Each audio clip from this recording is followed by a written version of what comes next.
गावचे सरपंच, त्यांचे आजोबा, त्यांच्या निमित्त चालू असलेली ही श्रीमद भागवत रूपी गंगा सहकार्य आपल्या सगळ्यांचं आहे. तुम्ही जर श्रोते नसते तर प्रवक्त्याचं येऊन काही काम नसतं. म्हणून श्रोते आहेत तरच प्रवक्ता आहे. अशा पावन पुनीत झालेल्या या नगरीमध्ये आपण या आजच्या दुसऱ्या गंगा सत्राला पर्व सुरुवात करणार आहोत. त्याआधी एक छोट्याशा भजनाच्या माध्यमातून, श्रीनाम संकीर्तनाच्या माध्यमातून स्पर्श करत आपल्या दिवसभरात झालेली आपल्याकडून निंदा, ईर्ष्या, मोह, मात्सर्य, लोभ या काही जे घटक असतात यांना दूर करून भगवंताच्या भजनाच्या भक्तिभावामध्ये आपण कथेला सुरुवात करूया. भगवंताजवळ काय मागितलं पाहिजे आणि काय नको मागायला. भगवंताजवळ मागण्याची गरज नसते, कारण की आपल्या आईवडिलांना माहिती आहे की आपल्या लेकरांना काय द्यायचंय. आणि त्याच परिस्थितीमध्ये भगवंतालाही माहिती आहे की ज्यांना मी जन्माला घातलंय त्यांना काय द्यायचंय. भगवंतांनी मोराला सुंदर रूप दिलं, आवाज दिला, पण त्याच्या शरीरातून काम मात्र काढून घेतला, वासना काढून घेतली. कोकिळेला आवाज दिला तर रंग काढून घेतला. प्रत्येकाला काही ना काही दिलंय, पण मनुष्याला म्हटलं नाव दिलं, आणि नाव दिल्यानंतरही त्याच्यामध्ये तो गुण आला नाही, त्यालाच माणूस म्हटलं गेलं. नाव समाधान आहे याचा अर्थ असा होतो का की त्याला समाधान आहे प्रत्येक गोष्टीमध्ये. नाव संतोष आहे, तो संतोषकारी आहे का? नाही. मागावं कुठे काय हे त्याला कळत नाही. आणि नाव शांती आहे, तिच्या अंगात शांती आहे का? असू शकते का? नाही.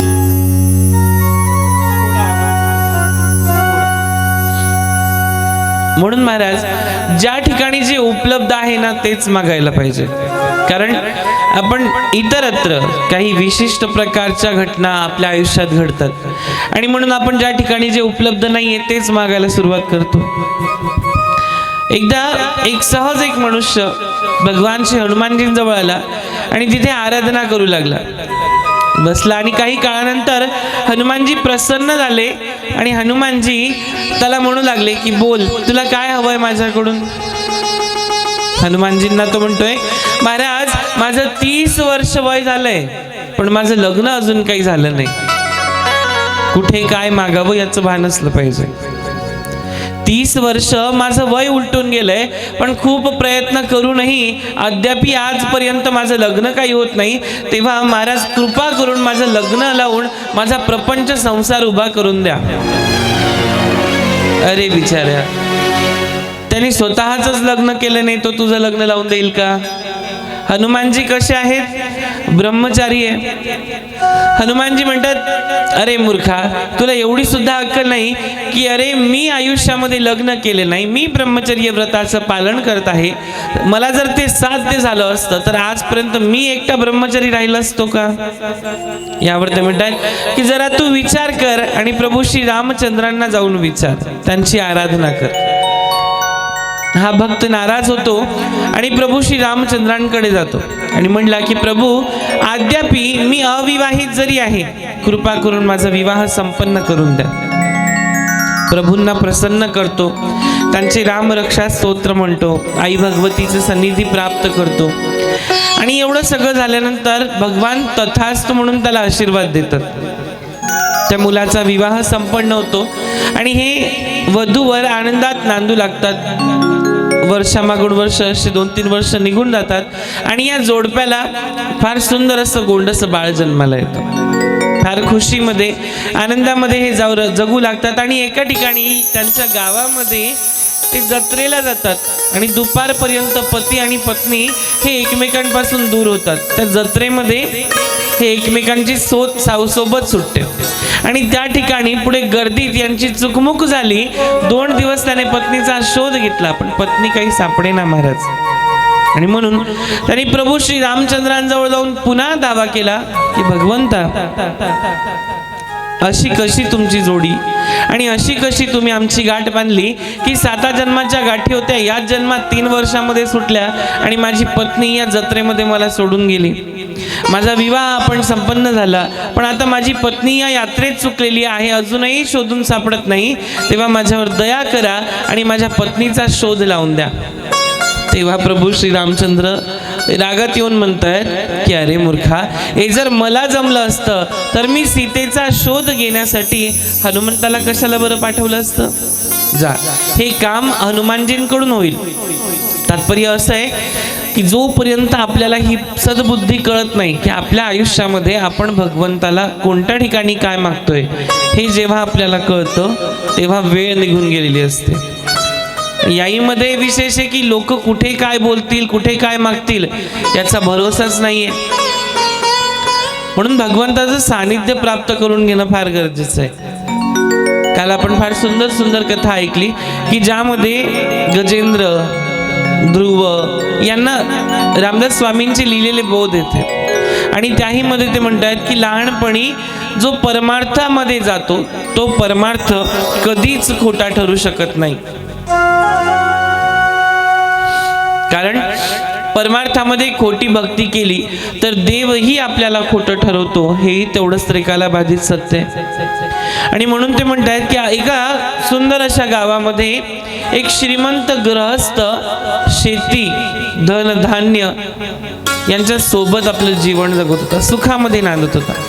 नोकर चाकर होते, पण प्रपंचात एक उणीव होती की त्याला संतती नव्हती. म्हणजे त्याच्या आयुष्यामध्ये मूलबाळ नव्हतं आणि त्याच्या गावात एक वर जग्या राहणारा होता, अर्थातच दुसऱ्याच्या टाळूवरचं लोणी खाणारा. समजते ना सगळ्यांना की लक्ष भटकलंय जरा. एक बार प्यार से राधे राधे बोलना पड़ेगा. राधे राधे राधे राधे राधे राधे, हा राधे राधे श्याम मिला दे.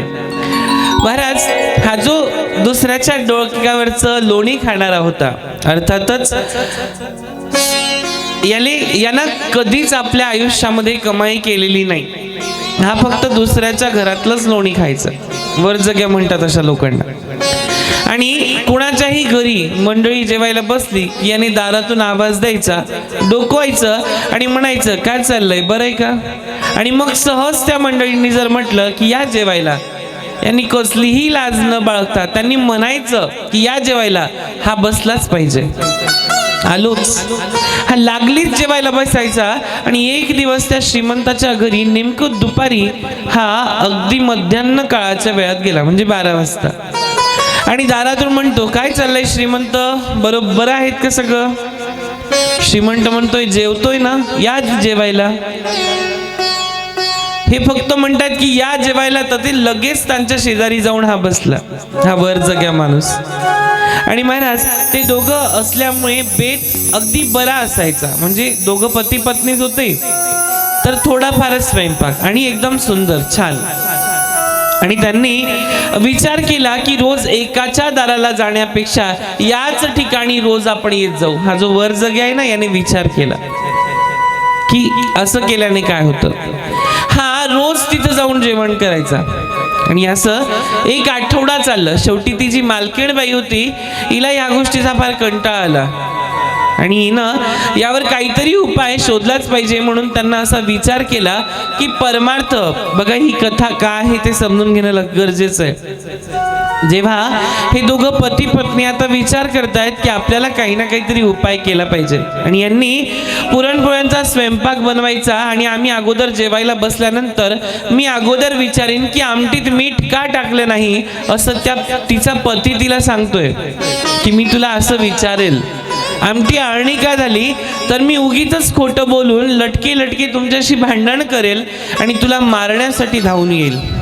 खोटं खोटं जोरात ओरडते आणि मागच्या घरात जायचं. मग मी खोटं खोटं गादीवरती एक वेताची काडी घेईल आणि त्या काडीने त्या गादीवरती मारेल. महाराज, आणि तू लटके लटकेच अर्थातच खोटं खोटं रडायचं, अशी आपली दोघांची भांडण पाहून हा वर जग्या आपलं घरी येणार नाही आणि इथे थांबणार नाही. ठरल्याप्रमाणे दुसऱ्या दिवशी 12 वाजले, मध्यान्ह काळ झाला आणि उत्तम स्वयंपाक करून त्या वर जग्याची वाट पाहत ते दोघं पती पत्नी बसले. आणि तोच महाराज तो दारात उभा होता आणि हा जेवायला बसला. आणि त्यांनी म्हटलं, काय चाललंय श्रीमंत बुवा? हा म्हणतोय की या जेवायला. हा लागलीच बसला जेवायला. आणि तेव्हा यांनी केलेलं जे नाटक होतं ते आता यांना पूर्ण करायचं होतं. तो म्हणतोय आलोच. दोघं जेवायला बसतात आणि सुरुवात करणार. तोच श्रीमंत म्हणतात की का ग, आमटीचा वास जरा अळणी येतोय, मीठ टाकलेलं नाही का आमटीमध्ये? त्यावर ही म्हणते, तेवढ्यात मालकीनबाई म्हणतायत, रोज तुमच्यासाठी काहीतरी नवीन बनवून देते, तुम्हाला एक दिवस आमटी अळणी खाल्ली तर काही हरकत आहे का? गडबडीत मीठ टाकायचं राहिलं. श्रीमंत म्हणाले, तुला आठवण कशी राहिली नाही आणि तू मला उलटून उत्तर देते, म्हणून तिला मारण्यासाठी हा घरात धावला. आणि ठरल्याप्रमाणे दोघांचं नाटक सुरू झालं. मालकीणबाई म्हणते, ओरडतच घरात गेली आणि मागच्या घरात जाताच पाठीमागे धावत जाऊन श्रीमंतांनी एक काठी घेतली आणि ती काठी त्या गादीवर मारायला सुरुवात केली. आणि खोटं खोटं त्यांचं हे भांडण सुरू झाल्यामुळे हा उठून दाराच्या बाहेर उभा राहिला. हा घर सोडून गेला नाही, हा दार सोडून गेला नाही. याने घर सोडलं आणि दाराच्या बाहेर उभा राहिला. श्रीमंतांनी डोकवून पाहिलं आणि मालकीणबाईला म्हणतात, बघ गेला की नाही? ती म्हणते, मग दोघं नवरा बायको जेवायला बसले आणि म्हणतात, बघ मी तुला खोटं खोटं मारलं की नाही? आणि ती म्हणते, बघा मी खोटं खोटं किती सुंदर रडले की नाही? वर जग्या म्हणतोय. तेवढ्यात याचा बाहेरून आवाज आला आणि हा पण म्हणतोय, बघा मी पण खोटं खोटं बाहेर गेलो की नाही? परमार्थामध्ये खोटी भक्ती करणाऱ्यांना भगवंतही खोटा खोटाच आशीर्वाद देतो. याचा अर्थ आलाय ना जेवायला, 2 घास खाईल निघून जाईल. तसं परमार्थामध्ये तुम्ही म्हणाल की आम्ही भगवंताच्या मंदिरात जातोय आणि मनामध्ये आमच्या हजारो छल आहेत, कपट आहे, भगवंत प्रसन्न होणार नाही. परमार्थामध्ये खोटी भक्ती चालत नाही, कारण की भाग्याने अनुकूल आणि दुर्भाग्याने प्रतिकूलता ही वाट्याला येत असते. कारण आपल्या शरीरामध्ये विषय वासना ही एका क्षणात आपल्याला ग्रासून टाकते आणि अशा परिस्थितीमध्ये भक्तांच्या ठिकाणीच द्वैत भावना निर्माण होतात.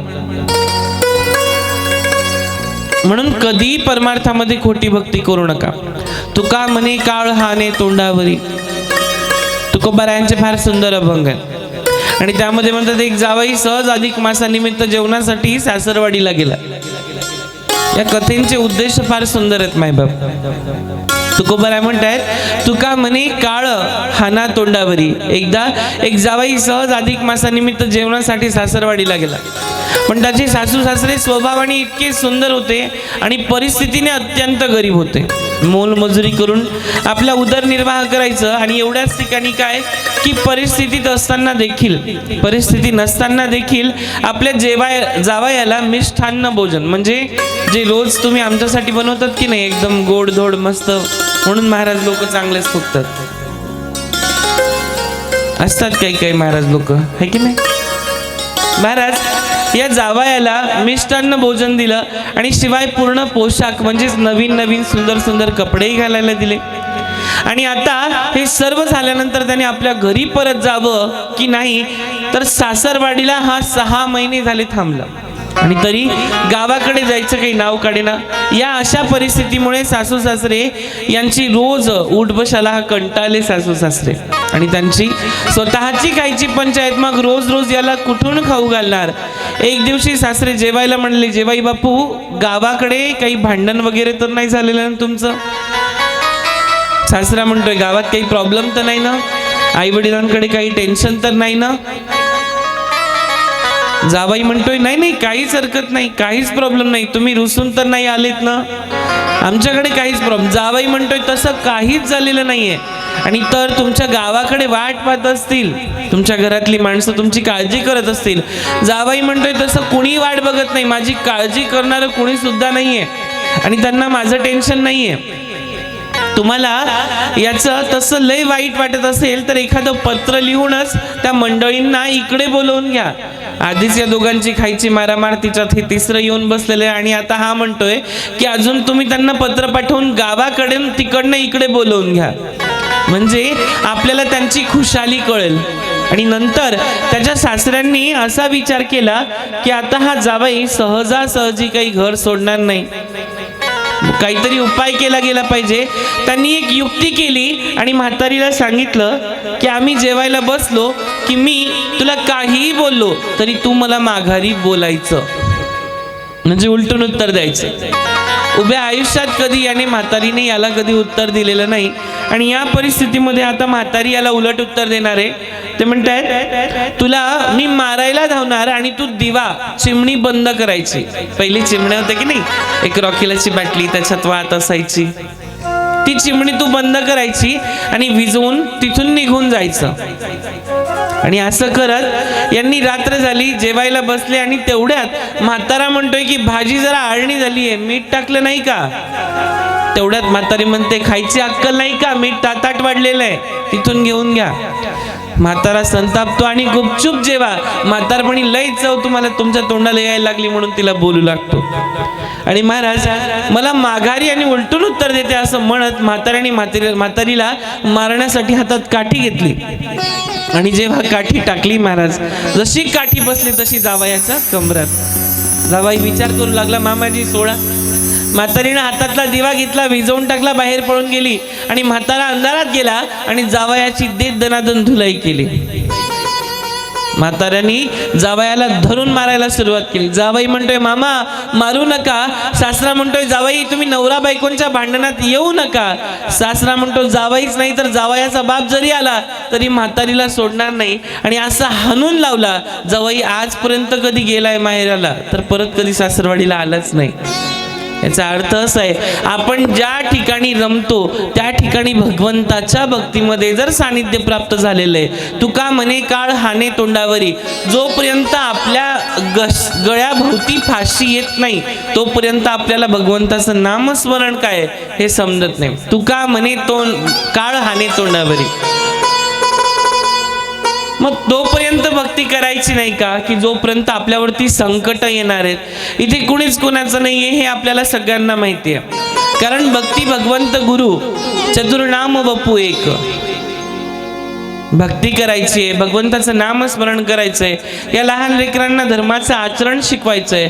श्रीराम काय आहे, श्रीकृष्ण काय आहे, श्रीहरी काय आहे, पांडुरंग परमात्मा काय आहे, यांनी कशी सेवा केलेली आहे आई भगवतीची, त्यांच्या आईची, त्यांच्या वडिलांची, धर्माचं रक्षण कसं केलेलं आहे, भागवत नामाची महती काय आहे, यांनी जगाला समजावून देण्यासाठी आजपर्यंत युगे 28 विटेवरी उभा.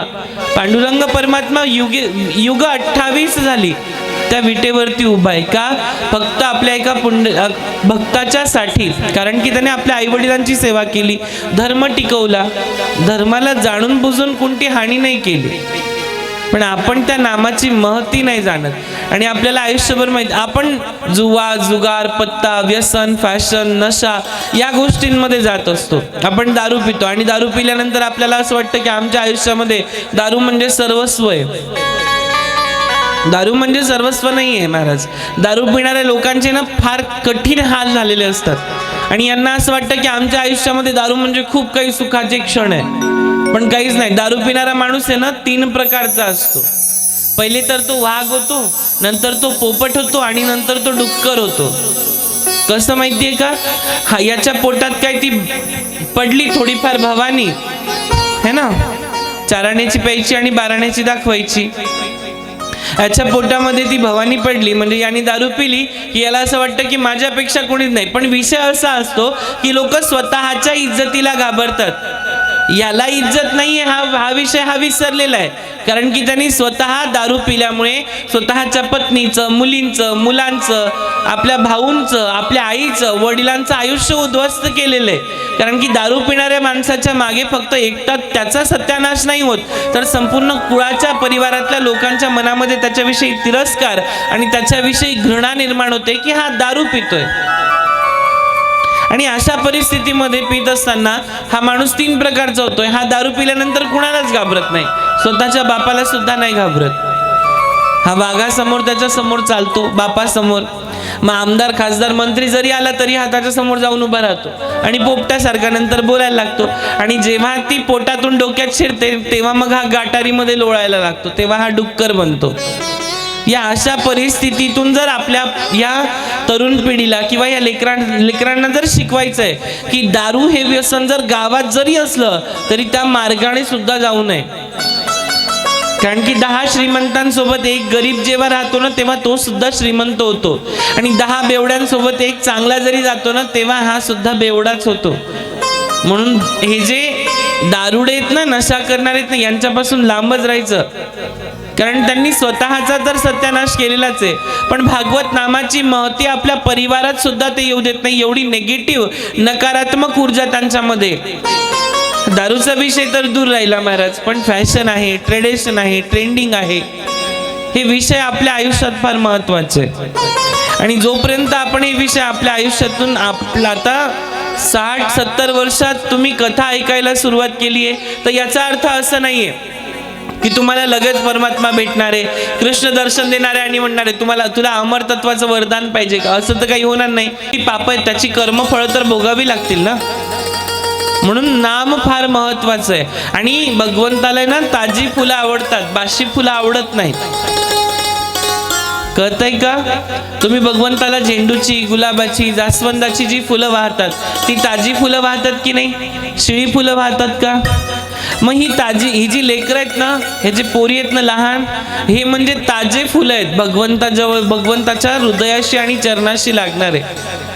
आणि 60-70 वर्ष ज्यांनी परमार्थ केला नाही ना, ते शिळे झालेले फुलं आहेत. शिळे म्हणजे समजलं ना, कालचं बाशी झालेलं फुल. शिळी पोळी तरी देतो का आपण कुणाला? कुत्र्याला आपण शिळी पोळी देत नाही. आणि आपल्या आयुष्याचा एक दिवस निघत चाललाय आणि आपण म्हणतो की आम्ही उद्या भक्ती करणार आहे. हे काय वय का आमच्या लेकरांचं भक्ती करायचं? तो 4-5 वर्षाचा आहे, त्याला बैठकीला पाठवत नाही, त्याला संस्कार शिबिरांमध्ये पाठवत नाही, त्याच्या गळ्यामध्ये माळ घातलेली नाही, त्याला नामाची महती माहीत नाही.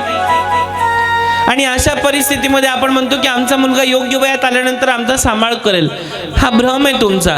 कारण की त्याच्या वयामध्ये योग्य असताना त्या योग्य वयाचे शिक्षण तुम्ही त्याला दिलं नाही, तर तुमच्या वयामध्ये आल्यानंतर जेव्हा तुमचं वय नसेल तेव्हा तुमच्या पाठीवर तो वयात आल्यानंतर वय काढल्याशिवाय राहणार नाही. शब्द एकच आहे पण अर्थ 2 आहेत. वय कळलं ना? बैलाच्या पाठीवर मारल्यानंतर एक वळ उमटतो. वळ हा शब्द फार एकदम स्टँडर्ड झाला. म्हणून त्यांच्या योग्य वयामध्ये त्यांना योग्य शिक्षण देणं ही आपली जबाबदारी आहे. नाहीतर मग पुढे 50, 60, 70 वर्षानंतर काय होईल? आणि आपल्या आयुष्यामध्ये ते आपल्या पाठीवर वय काढतील काठीचे, मग त्या गोष्टीचा काही फायदा नाही. आणि तेव्हा त्यांना धर्माचं शिक्षण देऊन की तुझ्यासाठी आम्ही रक्ताचं पाणी केलं, हे केलं, ते केलं, काहीच नाही. तो म्हणेल डोंबल्याचं केलं तुम्ही, माझ्यासाठी काहीच केलेलं नाही, गरज नाही त्या गोष्टींची, सांगून दाखवण्याची गरज नाहीये. हे त्याचे शब्द राहतील. म्हणून भागवत नामाची महती ही त्यांना समजून देणं फार गरजेची आहे. कारण सहज एका परिवारातले 2 भाऊ आहे, एक आस्तिक आहे आणि एक नास्तिक आहे. दोघं भाऊ राहतात, एकाच घरामध्ये राहतात. आणि नास्तिकाला परमार्थाविषयी काहीच घेणं देणं नाहीये. नास्तिक म्हणजे चुकीचा माणूस, आणि आस्तिक म्हणजे ज्याला योग्यरित्या योग्य संवाद, योग्य वाद विवाद या गोष्टी कळतात ते. म्हणून महाराज त्याला काही घेणं देणं नाहीये. नास्तिकला, जो चुकीचा आहे त्याला काहीच घेणं देणं नाही. पण जो आस्तिक होता त्याचं सतत काही ना काहीतरी परमार्थिक कार्य चालू असायचं. या गावात ही कथा पहिल्यांदाच ना, कुठेतरी आपल्या आयुष्यामध्ये श्रीमद भागवत रूपी नामाची महिमा आलेली आहे. आणि म्हणून तिला आपण आपलंसं केलं पाहिजे. कमीत कमी दर महिन्याला का होईना किंवा दर रविवारी का होईना आपल्या आयुष्यामध्ये कुठे ना कुठेतरी मंदिर असेल, सभास्थळ असेल आपल्या गावामध्ये, तिथे आपल्या लेकरांना बसून, आपल्या गावातले महाराज मंडळी असतील, वारकरी मंडळी असतील, त्यांना बसून कमीत कमी 1 दिवस तरी संपूर्ण हरिपाठ असेल, ज्ञानोबारायांची एक ओवी असेल, तुकाराम महाराजांच्या गाथेतला एखादा अभंग असेल, चोखोबांचा असेल, गोरोबांचा असेल, कानोबाचा असेल, कुणाचा तरी एखादा अभंग असेल, आपण जर त्यांना शिकवला आणि त्या अभंगाचा जर अर्थ त्यांना समजावून सांगितला, तर उद्या उठून ते कुठल्याच व्यसनाच्या नांदी आणि फॅशनच्या नांदी लागणार नाही. आणि अजून एक घटना घडते ती म्हणजे विशिष्ट प्रकार एक वय येतं त्यांचं आणि त्या वयामध्ये ते चुकत चालतात. ते वय म्हणजे 16-17चं. आणि त्या वयामध्ये सगळ्यांना चुकीच्या अशा अपेक्षा लागलेल्या असतात, कारण की तुम्ही त्यांना ही खूप खतरनाक वस्तू आहे ही घेऊन देतात. आमच्या मुलाला याची फार गरज आहे. 10वीत जाईपर्यंत याला काही कळत नव्हतं. 10वीत जाईपर्यंत हिला 2 वेण्यांशिवाय काही कळत नव्हतं. 10वीत जात होती तरी इथून इथपर्यंत शेंबूड पुसत होती. आणि 11वीत गेल्या गेल्या जीन्सची pant, top, T shirt, tight कपडे. आणि 10व्या थोबडत त्या आरशामध्ये बघायचं, काजळ लावायचं, मेकअप करायचा. माझ्यासारखा 2 किलो मेकअप चेहऱ्यावर लावायचा. तर मेकअप करायला चालली आहेस की कॉलेजमध्ये विद्या अध्ययन करायला जाते? हिचे हे नखरे चालू होतात. आणि यांच्या गांडखाली मी जरा चुकीचे शब्द बोलेल, पण ही सत्य परिस्थिती आहे. यांच्या डुंगणाखाली बाप शेतामध्ये मरतोय, उन्हामध्ये उन्हातानात काम करतोय. आणि याच्या डुंगणाखाली 1.5 लाखाची गाडी आहे, 50,000चा मोबाईल आहे, पेट्रोल टाकायला बापापुढे भिकाऱ्यासारखे पैसे मागतोय. याला 1 रुपयाची किंमत नाहीये. लक्षात घ्या शब्द, याला 1 रुपयाची किंमत नाहीये. आणि याला सुद्धा किंमत नाहीये, तरी हा बापाजवळ म्हणतोय दे मला पैसे. याला कारणीभूत आपण सगळेत, कारण आपण त्यांना त्या वयामध्ये योग्य शिक्षण नाही दिलं. आपण त्यांना त्या गोष्टीची, त्या पैशाची किंमत नाही कळून दिली. म्हणून नामाची महिमा, आस्तिक आणि नास्तिक कोण आहे हे आपल्याला कळलं पाहिजे. महाराज लोक येतात, बिंबीच्या देठापासून नरडा कोरडा होईपर्यंत बोलतात आणि निघून जातात. पण आपण ऐकतो किती, आपल्या जीवनामध्ये, आचरणामध्ये ते किती उतरवतो, हेही तेवढंच महत्वाचं आहे. म्हणून लक्ष ठेवा प्रत्येकीकडे. यांना मोबाईलची गरज नसते. यांना त्या परिस्थितीमध्ये तुम्ही मोबाईल घेऊन देताय जेव्हा यांचं वय 16-17 वर्ष आहे. आणि हे चुकीच्या कामाला लागतायत त्या फक्त या छोट्याशा मोबाईलमुळे. आज 50-60 वर्षाच्या वरती जे मायमावल्या असतील किंवा जे पुरुष मंडळी असतील, जे तुम्हाला माहित नाहीये ना मोबाईलमध्ये काय आहे, पॉर्न व्हिडिओ पाहणे, चुकीचे व्हिडिओ पाहणे, SMS चॅटिंग करणे, ट्विटर, इंस्टाग्राम याच्यावरती रील स्क्रोल करणे, चुकीच्या कमेंट्स करणे, चुकीच्या व्हिडिओमध्ये आपले व्हिडिओ जॉईन करणे, या सगळ्या गोष्टींना हे पोरं कारणीभूत आहेत. आणि कुठेतरी यांच्या मागे आपला हात आहे. कारण जंगलामधलं झाड कापलं जातं ते फक्त लोखंडाच्या पात्यामुळे कापलं जात नाही. त्या लोखंडाच्या पात्यामध्ये लाकडाचाच हात असतो, तेव्हा ते झाड कापलं जातं. लोखंडाने झाड कापलं जात नाही मायबाप. आपण फक्त विचार करतोय की लोखंड कापतंय, नाही, त्या लोखंडाच्या कुऱ्हाडीमध्ये लाकडाचा हात आहे आणि त्याला फक्त आपण ऊर्जा देतोय कापण्याची. आपण आपल्या स्वतःच्याच आयुष्यामध्ये उगवणारे हे तरुण फुलं, या फुलांच्या मुळाशी आपण जे जहर टाकतोय ते म्हणजे धर्माचं तारण न देण्याचं कारण. आपल्या आयुष्यामध्ये येणारे प्रत्येक घटक या लेकरांपासून सुरुवात होणार आहे. आणि कुठेतरी आपण त्यांना भक्तीच्या नामाची महिमा दिली पाहिजे. त्याची ही कथा आहे म्हणजे श्रीमद भागवत कथा. या आस्तिक भावाने अगदी भागवत कथेच्या कार्यक्रमाचं आयोजन केलं आणि त्यासाठी एक उत्कृष्ट भागवत कथाकारास आमंत्रित केलं. 7 दिवस फार सुंदर कथा रंगली आणि महाराज दान दक्षिणा घेऊन निघून गेले. तेव्हा जाता जाता त्या महाराजांनी सहज ते जे यजमान होते त्यांना विचारलं की तुमचा नास्तिक भावाविषयी विचारलं की तुमचा तो भाऊ कुठे, तो दिसत नाही. 7 दिवस गेले पण तुझा भाऊ काही कथेला दिसला नाही. तेव्हा त्या आस्तिक भावाने सांगितलं की तो या खोलीमध्ये TV पाहत आहे. तेव्हा महाराजांना नवल वाटलं की बाहेर कथा आहे, ज्ञान आहे, मनोरंजन आहे, साधना आहे आणि तरी सुद्धा हा TV समोर तंगड्या पसरवून बसलाय आणि टीव्हीचे बटन दाबतोय, रिमोटचे, आणि टीव्हीचे चॅनल स्क्रोल करतोय. तर त्याच्याकडे गेले महाराज आणि तो त्या महाराजांना शिव्या देऊ लागला.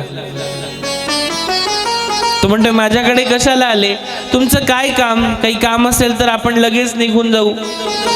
महाराज म्हणताय तुमचं काम झालं असेल तर आपण निघून जाऊ, पण तुम्ही जरा 2 शब्द माझ्याशी बोला. तेव्हा ते महाराज म्हटले की मी तर निघालोच आहे, पण आपण रामकृष्ण हरी म्हणावं अशी माझी इच्छा आहे. नामाची महिमा, एकदा घेतलेल्या नामाची महिमा काय आहे आणि तुम्ही एकदा रामकृष्ण हरी म्हणा की मी लगेच इथून निघून जाईल. महाराज तो काही म्हणत नाही तेव्हा महाराज पण हट्टाला पेटले. या कलियुगामध्ये 3 हट्ट कोणीच हे पुरवू शकत नाही. बाल हट्ट, स्त्री हट्ट आणि साधू हट्ट. महाराजही साधू होते. महाराज हट्टाला पेटले, तू एकदा रामकृष्ण हरी म्हटल्याशिवाय इथून जाणारच नाही. आणि हा म्हणत नाही. दोघांची अगदी हातापाई झाली, हात गाईवर भांडण गेलं. महाराजांनी याचं मुंडकं धरलं आणि याला सोफ्यामध्येच घातलं मायबाप. आणि तेव्हा महाराजांनी त्याला खाली पडलं, त्याच्या छातड्यावर बसले आणि त्याला म्हटले मन रामकृष्ण हरी. महाराज त्याच्या छातड्यावर बसले आणि त्याला म्हणता आता रामकृष्ण हरी तुला म्हणावंच लागेल. महाराज म्हणले की आता हे नाम कुणाला विकू नको. शेवटी त्याला धाक वाटला, कारण की महाराज चांगला धाड दिक्कड 125-30 किलोचा माझ्यासारखा होता. महाराजच्या वजनाने याचा गेला श्वास कोंडून.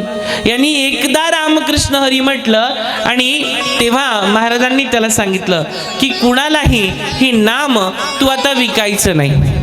तेव्हा त्याने हे नाम लक्षात ठेवलं, ते म्हणजे रामकृष्ण हरी. काही दिवसांनी तो नास्तिक मरण पावला आणि यम दरबारामध्ये त्याला नेण्यात आलं. तेव्हा चित्रगुप्तानी आणि यमराजांनी त्याला ब्रह्मदेवाकडे नेलं आणि सांगितलं की आयुष्यात याने फक्त एकदाच भगवंताचं नाम घेतलं तेव्हा त्याचं फळ काय. ब्रह्मदेवांनी सांगितलं की या नामाचा माझा काही संबंध नाही, मला ते सांगता येणार नाही. तुम्हाला याविषयी माहिती पाहिजे असेल तर भगवान श्री हरी शंकरांकडे तुम्हाला जावं लागेल. आणि तेव्हा ते त्याला कैलासामध्ये घेऊन गेले. भगवान शंकर म्हणाले की हे मला पण सांगता येणार नाही. तेव्हा भगवान शंकर म्हणाले की हे नाम ज्याचं आहे त्या वैकुंठाधिपती भगवान विष्णूंकडे आपण घेऊन जाऊया. त्या नास्तिकाला, ज्याने भगवंताचं नाव कधी घेतलं नाही, चुकीचे कामं केले, कुणालाही काही बोलला, महाराज लोकांना शिव्या दिल्या, ज्याचं नाम आहे त्या वैकुंठाधिपतीकडे भगवान विष्णूंकडे आपण जाऊया. तेव्हा त्याला पालखीमध्ये बसवलं. कुणाला? त्या नास्तिक माणसाला पालखीत बसवलं आणि यमराज, चित्रगुप्त, ब्रह्मदेव आणि शंकर हे 4 जण त्याच्या पालखीचे भोई झाले. म्हणजे पालखी या 4 जणांनी खांद्यावर घेऊन त्याला वैकुंठाला घेऊन गेले. भगवान विष्णूंनी येण्याचं कारण विचारलं तेव्हा त्यांनी सगळा वृत्तांत सांगितला. तेव्हा भगवान विष्णू म्हणाले की आयुष्यात फक्त एकदाच नाम उच्चारलं तर तुम्ही चौघही देव देवता याला आपल्या खांद्यावर बसवून वैकुंठापर्यंत घेऊन आले. हे त्या नामाचं फळ आहे. नास्तिक माणसाला सुद्धा नाम भगवंताचं स्वीकार केल्यानंतर, अंगीकार केल्यानंतर जो जीव परमात्म्याशी जुळतो तो वैकुंठात आला, हे त्याचं पुण्य. तुम्ही पुन्हा परत जावं लागत नाही असं भगवंत म्हणतायत. ग्रहणाच्या वेळी हजारोंच्या गायींचं दान केलं. प्रयाग त्रिवेणी संगमावर कल्पापर्यंत निवास केला. कल्प म्हणजे करोडो वर्ष. आणि यज्ञ करून मेरू पर्वता एवढं सोन्याचं दान जरी केलं तरी भगवंताच्या एका नामाची बरोबरी करू शकत नाही. हे अतुलनीय नामाच्या भक्तीचं महात्म्य आणि महती सांगितलं गेले. म्हणून नाम फार महत्वाचं आहे. आणि आपल्या आयुष्यात आपण काय करतो? क्या किया तो कुछ नहीं, जिंदगी में आए और वैसे आली गुचकी गेला पुचकी. ही परिस्थिती आहे आपली. म्हणून नाम आपल्या आयुष्यामध्ये फार महत्वाचं आहे मायबाप.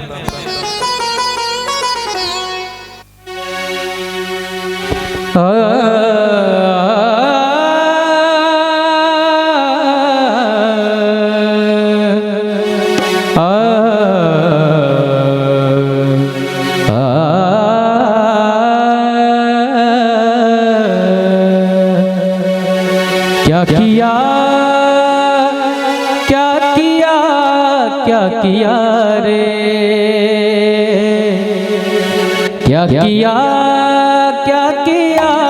क्या किया रे, तूने जीवन गमा दिया, तूने जीवन गमा दिया. क्या किया रे, सपना उसको तो दिया रे, सपना था उसको तो दिया रे, सपना था उसको तो दिया रे. क्या किया रे, क्या किया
भगवान के नाम से मोह लिया, ओ अमृत छोड़ा पीता है शराब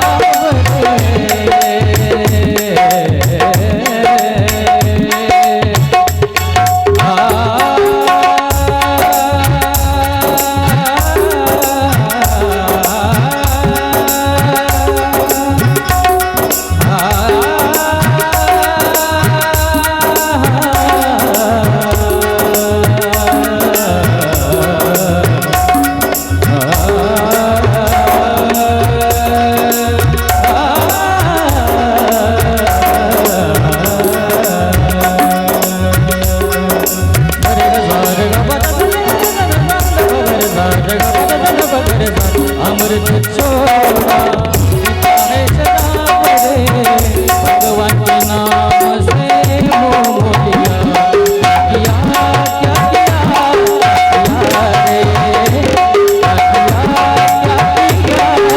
क्या रे, पाना था उसको खो दिया रे, पाना था उसको खो दिया रे, पाना था पाना था उसको पाना था उसको दिया।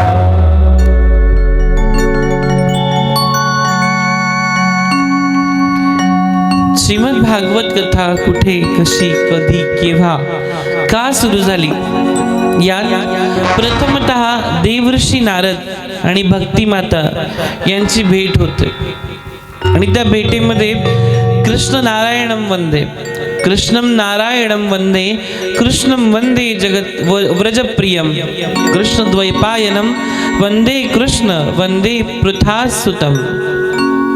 श्रीमद भागवतामधल्या प्रथम अध्यायामध्ये एक श्लोक येतो आणि त्या श्लोकामध्ये म्हणतात, सच्चिदानंद रूपाय विश्वोत्पत्त्यादि हेतवे तापत्रय विनाशाय श्री कृष्णाय वयम नमः. अर्थात सच्चिदानंद परमात्मा भगवान श्री कृष्ण यांना मी नमस्कार करतो.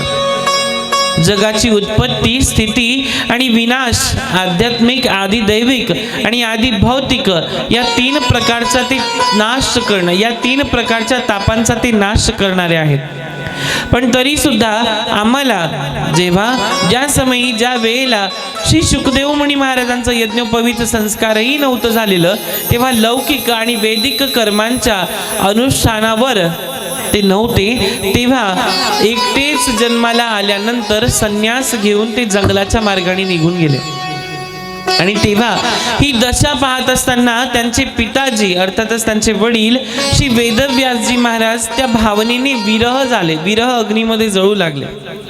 आणि त्यांच्या आयुष्यामध्ये आपल्याला कितीतरी वर्षापर्यंत मूलबाळ नव्हतं, पण भगवंत महादेवांची कृपा झाली आणि त्यावेळी आपल्याला मुलगा झाला. आणि तो मुलगा झाल्यानंतर यथाक्षण तथाक्षण तो एक बालक जन्माला आला, प्रगट झाला आणि हृदय स्वरूप श्री शुकदेव मुनी महाराज हे जंगलाच्या मार्गाने निघून जातात. तेव्हा श्री वेदव्यासजी महाराजांचे पुत्र जेव्हा निघून जातात, तेव्हा वेदव्यासजी महाराजांनी मनुपेत मपेत कृत्यम द्वैपायनो विरह कातर आजुहावह पुत्रेति तन्मतया तरवो बिनेंदु स्तम सर्वभूतम हृदयम मुनिमानतोस्मी.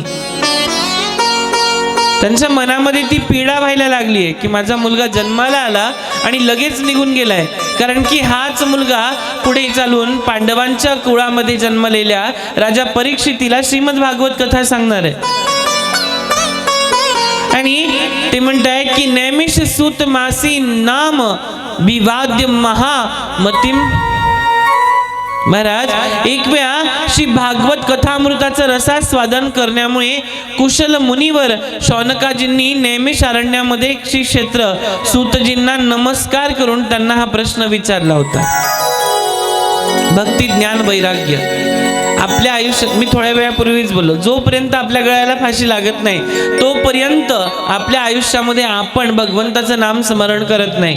याच्यावरती कबीरदासजी महाराजांनी फार छान शब्दामध्ये लिहिले, सुखमे सुमिरण सब करे दुख में करे ना कोई, सुख में अगर सुमिरण करे तो दुख काहे को होई.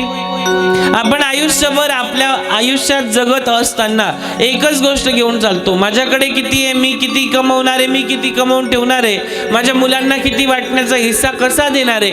आणि या वाटणीच्या हिश्श्यामुळे आजकाल खून खटले व्हायला लागलेत. आपण काय आहोत हे महत्वाचं नाहीये, भगवंताने आपल्याला काय दिलंय हे महत्वाचं आहे. आणि आपण भगवंताला त्याची परतफेड कशी करणार आहे हे तेवढंच महत्वाचं आहे. पण आपण ते करत नाही. कबीरदासजी सहज एका गावातून जात आहेत आणि गावाच्या रस्त्याने चालता चालता काही महिला आहेत, प्रौढ म्हणजे वय झालेलं महिला आहेत, कोणी विधवा आहे, कोणाचं लग्न झालेलं आहे, कोणी 2-3 लेकराची माय आहे. पण त्यांच्यामध्ये एक 15-16 वर्षाची तरुण मुलगी आहे आणि तिचं नेमकंच लग्न ठरलंय, तिची नेमकीच एंगेजमेंट झालेली आहे. आणि त्यानंतर तिचे जे पती होणार आहे त्या पतींनी तिला एक नथनी दिलेली नाकामध्ये घालायला, पायामध्ये जोडवे दिलेले, एक चुडामणी दिलेली आहे. आणि एवढं असताना तिच्या कमरेवरती खाली घागर आहे, पाण्याचा गडा आहे. आणि हे घेऊन जात असताना ती प्रयत्न करते की माझ्या आजूबाजूच्या ज्या महिला आहेत त्या मला विचारतील. ती घडी नेहमी परत परत नाकाला हात लावते, चुडामणीला हात लावते, पण तिला कोणी विचारत नाही. कारण की यांना सगळ्यांना त्या लग्नाचा अनुभव आलेला आहे. शादी का लड्डू जो खाए वो भी पछताए, जो ना खाए वो भी पछताए. यांना सगळ्यांना त्या गोष्टीचा अनुभव आहे. आणि जेव्हा हिला ते बघतात तेव्हा तिच्याकडे कोणी दुर्लक्षित करतात, तिच्याकडे कोणी लक्ष देत नाहीये. आणि कबीरदासजी हे सगळं वातावरण बघताय. कबीरदासांनी ते पाहिलं आणि तिकडनं पाणी भरून घागर घेऊन आली, घराकडे परत येत आहे. तेव्हा सुद्धा कबीरदासजी तिच्याचकडे बघताय. आणि शेवटी तिने आपल्या घराच्या रस्त्याजवळ येताच आपल्या कडेवरच्या एका घागरीवर ठेवलेलं छोटं घागर मडकं खाली आपटलं आणि फोडून टाकलं. तेव्हा सगळ्या जणींचं लक्ष तिच्याकडे गेलं आणि तेव्हा तिला विचारतात काय झालं, काही त्रास आहे का, काही झालंय का, कोणी काही बोललंय का.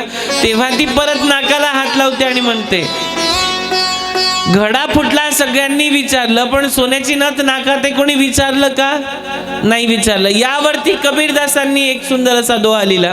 ते म्हणतात नथनी दीनी यारने तो चिंतन बारंबार. नथनी तिच्या प्रेमीने दिली ना, तिच्या होणाऱ्या पतीने दिली आहे. कबीरदासजी म्हणतात नथनी दीनी यारने तो चिंतन बारंबार, नाक दीनी करतारने तो भूल गई मैं हर बार. जर नाकच नसतं, मशीनी बुक्का मारलेला असता तर असं चपट नाक चांगलं दिसलं असतं का, त्या नाकात काय नथनी अशी अडकवली असती का, मग नाही ना. मग नाक दिनी करतारने मैं भूल गई हर बार. कबीरदासजी म्हणतात मग भगवंतानी आपल्याला काय दिलेलं आहे या गोष्टीचं ज्ञान जेव्हा आपल्याला होतंय ती आपली शेवटची घटिका आलेली असते. आणि श्रीमद भागवत यासाठी आहे की राजा परीक्षितीला शेवटच्या घटिकेच्या वेळेसच ज्ञान झालेलं आहे की माझं मरण 7 दिवसामध्ये आहे, मला काय केलं गेलं पाहिजे. त्याची कथा म्हणजे श्रीमद भागवत कथा. अज्ञान ध्वांत विध्वंस कोटी सूर्य समप्रभ सुताख्या ही कथा सारम मम कर्ण रसायनम.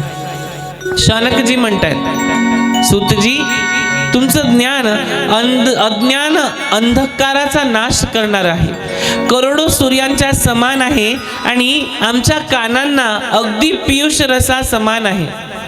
जसं गौमातेचं सुंदर गोड लेकरू तिचं दूध पिताना आपली शेपटीवर करतं, तिला चाटतं, आई त्या बछड्याला वात्सल्य रूप देते, तसं आमच्या कानांना वात्सल्यतेचं रूप देणारं सार मम कर्ण रसायनम म्हणजे श्रीमद भागवत.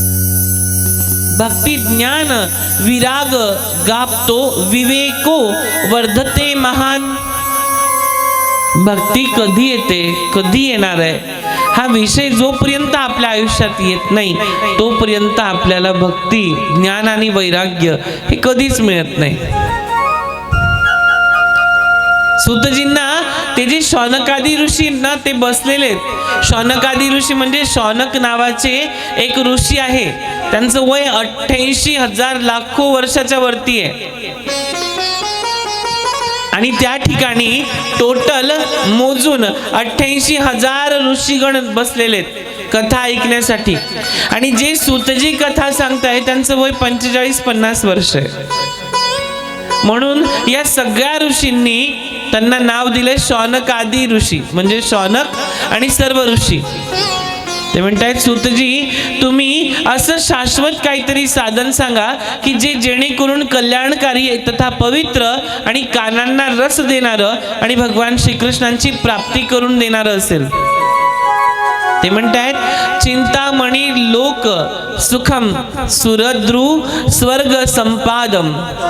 चिंतामणी नावाचा जो मणी आहे ना, याच्यापेक्षाही श्रेष्ठ आणि लौकिक ते सुख देतं ते कल्पवृक्ष, आणि त्याच्याही पेक्षा जास्त सुख देतं ते स्वर्ग, आणि त्याच्याही पेक्षा जास्त सुख देतो तो म्हणजे गुरुदेव. आणि गुरुदेवांच्या मुखातून निघालेली वाणी ही योगी दुर्लभ नित्य वैकुंठ देते असं ते म्हणतात. प्रायश्चती गुरु प्रीतो वैकुंठ योगी दुर्लभम. इतकं दुर्लभ आहे. आणि अशा परिस्थितीमध्ये तुम्ही आम्हाला ते ज्ञान द्या की ज्या ज्ञानामुळे आमच्या जीवनामध्ये आम्हाला तो कालरूपी सर्प हा गिळणार नाही. श्री शुकदेवजींनी कलियुगामध्ये जीवांचं कालरूपी सर्पापासून मुखापासून रक्षण करण्यासाठी, आत्यंतिक नाश करण्यासाठी श्रीमद भागवत शास्त्राची प्रवचनांची अनुरूप निरूपण केलं राजा परीक्षितासाठी. ते म्हणतायत, काल व्याल मुख ग्रास. श्री वेदव्यासजी महाराजांनी रचलेल्या अभंगांमध्ये ते म्हणतात, काल व्याल मुख ग्रास त्रास निर्णाश हेतवे श्रीमद भागवतम शास्त्रम कलो किरेण भाषितम. अर्थात ते इतकं सुंदर आहे की त्या भाष्याचा अर्थ जर आम्हाला कळला तर त्याच्या पुढे स्वर्गातलं अमृत सुद्धा फिका आहे. आणि हे शास्त्र म्हणजे श्रीमद भागवत कथा ऐकण्यासाठी स्वर्गातले देवादी देवता अमृत घेऊन येतात ना, तर शुकदेव मुनी महाराज त्यांना असं हकलताय जसं काही एखाद्या घराच्या बाहेरून कुत्रा हकलतोय आपण. म्हणतात, कुठे तुमचं अमृत आणि कुठे आमचं कोहिनूर. कुठे तुमचं अमृत आणि कुठे आमचा कोहिनूर हिरा, ज्याच्यामध्ये साक्षात अगणित वात्सल्य एवं विनिमये जाते सुधा रज्ञा प्रापीयताम. कुठे आमचा कृष्ण, कुठे तुमचं हे अमृत. आमच्या भगवंताचं चरणामृत जरी घेतलं तरी आयुष्यातलं दुःख त्या दिवसाचा नाश होतो, एवढं आम्हाला माहिती आहे. इतकं सुंदर ते सांगतायत. आणि ती कथा येते ती म्हणजे सुंदर अशी भक्ती ज्ञान वैराग्य भक्ती मातेची. ते म्हणतायत, सर्व शक्तिमान सर्व व्यापी अंतर्यामी सर्वांतर्यामी भगवान श्री हरी विष्णूंना माझा नमस्कार असो. श्री भगवान व्यास यांची महाज्ञानी पुत्र श्री शुकदेव यांनाही मी नमस्कार करतो. भक्ती ज्ञान वैराग्याची कथा आहे.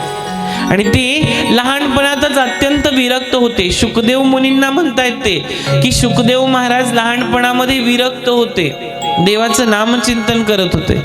उपनयन संस्कार होण्यापूर्वीच त्यांनी संन्यास घेतलेला आहे. उपनयन म्हणजे जानव्याचे संस्कार, कर्ण संस्कार, कर्णछेदन संस्कार, तिलक संस्कार, असे 16 संस्कार सांगितले गेले. एक संस्कार विचारला तर मायलाच माहित नाही 16 संस्कारांपैकी एक संस्कार त्यांना कुठून माहित राहणार आहे. कारण माय सकाळी उठल्यापासून 5 वाजेपासून टीव्हीचं रिमोट हातात घेते आणि टीव्हीची सिरियल पाहत असते. संस्कार येतील तरी कुठून.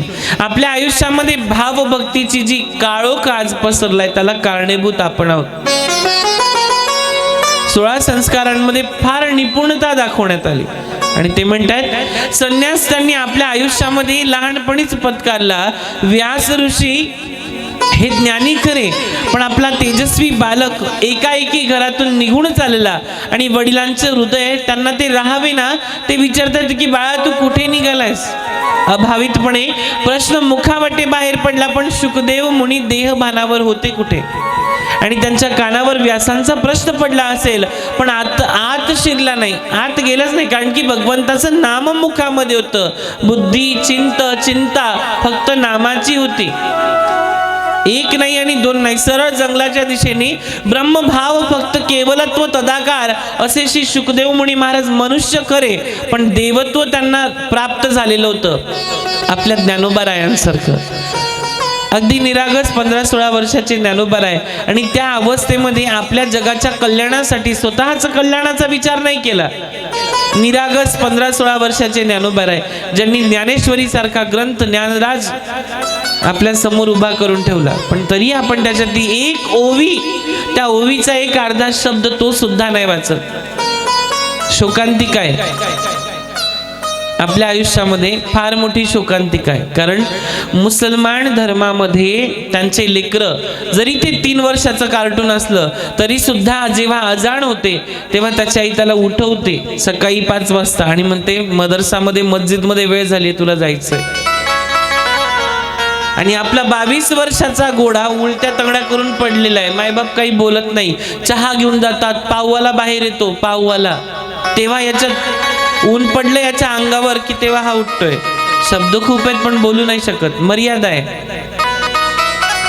कुठे त्यांचा धर्म आणि कुठे आपला धर्म आहे. मला बरोबरी कुणाची करायची नाही, पण आपण चाललो कुठे? धर्माची शिकवण देण्यासाठी आधी आपल्याला जागं व्हावे लागेल मायबापांना, तेव्हा लेकरं जागे होते. व्यासांच्या प्रश्न पडला आणि आत त्यांच्या मनामध्ये काहीच शिरलं नाही.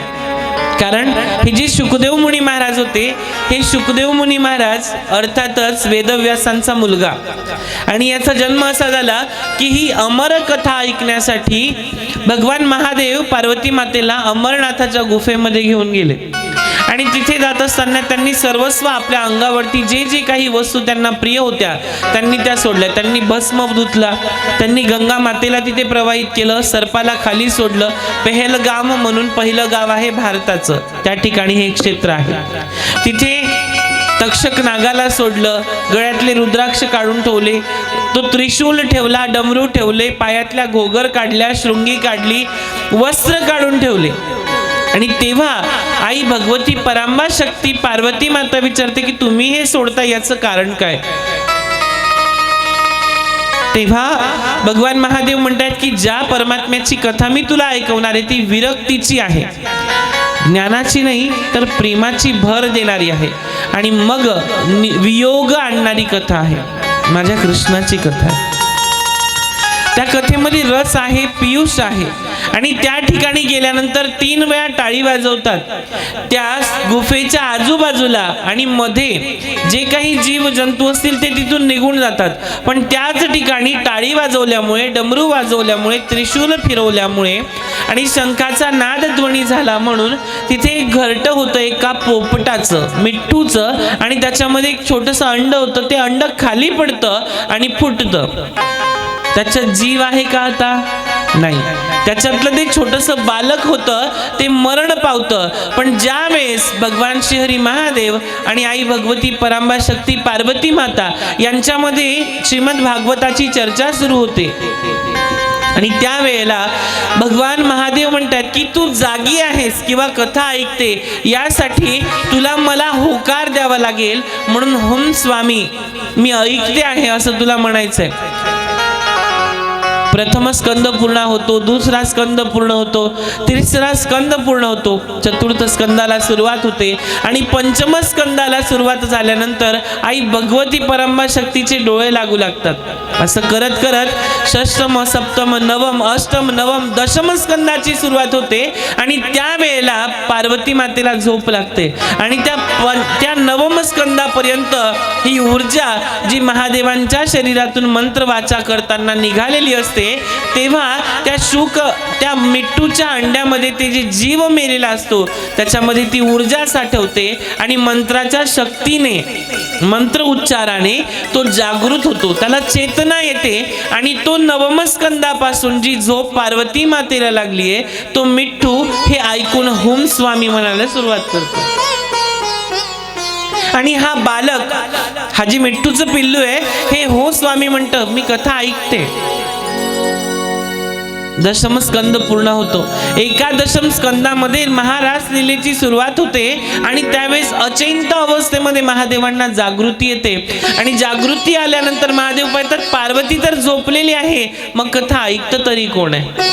एक नजर सर्वीकडे फिरवतात आणि त्या ठिकाणी बघतात की यांनी श्रीमद भागवत कथा चोरली आहे हा विषय मनात येतो, आणि त्याच्या मागे धावतात. त्रिशूल घेतात, खडग घेतात आणि त्याच्या मागे धावत सुटतात. आज तुला सोडणार नाही हा विचार करून त्याच्या मागे धावतायत. हा शुक बालक तो मिठ्ठू, ते मिठ्ठूचं पिल्लू आता 3 लोक 14 भुवनांमध्ये सगळीकडे फिरून आलं. कारण जेव्हा राक्षसापासून भीती असते तेव्हा देवतांकडे जाता येतं. आता तर देवाच्या महादेवांपासून भीती, आता जायचं तरी कुणाकडे? मग तेव्हा साधू, अष्टमस्कंदामध्ये साधू वृत्ती कशाला म्हटल्या गेलेल्या याचा जेव्हा उल्लेख येतो तेव्हा ती गोष्ट ध्यानात येते आणि साधूंकडे पडत जातात.